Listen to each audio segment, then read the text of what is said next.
Atlee cinema బన్నీకి చాలా special. ఇది కూడా యాక్షన్ సినిమానే అయినా ఇలాంటి మూవీ చేయడం ఇదే ఫస్ట్ టైం. బన్నీ ఇన్ని సినిమాలు చేసినా ఫస్ట్ టైం డ్రీమ్ తీరుతోందట. తమిళ తంబై అట్లీ అల్లు ఫ్యాన్స్ కలను కూడా తీరుస్తున్నాడు. అదేంటో చూద్దాం. పుష్ప 2 రిలీజ్ కాకుండానే త్రివిక్రమ్ మూవీకి అల్లు అర్జున్ కమిట్ అయ్యాడు. మైథలాజికల్ కాన్సెప్ట్ కావడంతో షూటింగ్ కోసమే ఏడాది పాటు డేట్స్ ఇవ్వాలి.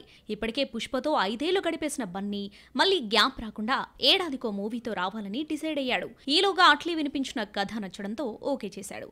అనౌన్స్మెంట్ వీడియో చూస్తుంటే హాలీవుడ్ రేంజ్ లో విజువల్ ఎఫెక్ట్స్ తో తీస్తున్నాడు అనిపిస్తుంది. హాలీవుడ్ టెక్నీషియన్స్ మాటలు వింటుంటే ఏదో కొత్త కాన్సెప్ట్ తో వస్తున్నారనిపిస్తుంది.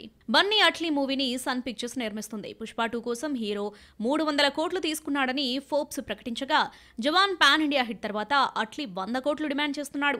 ఈ లెక్కన 700 కోట్ల బడ్జెట్ తో ఈ సినిమా తెరకెక్కనుంది. అట్లీ బన్నీని ఎంత డిఫరెంట్ గా చూపిస్తాడు, పుష్పను మించిన లెవెల్లో క్యారెక్టరైజేషన్ ఎలా ఉంటుందన్న ఆసక్తి అందరిలో ఉంది. అయితే అందరికీ షాక్ ఇచ్చేలా అల్లు అర్జున్ డ్యూయల్ రోల్లో కనిపించనున్నాడు. దాదాపు 25 సినిమాలు చేసినా ఇంతవరకు డ్యూయల్ రోల్లో కనిపించని స్టైలిష్ స్టార్ ఫస్ట్ టైం 2 పాత్రలో కనువిందు చేయనున్నాడు.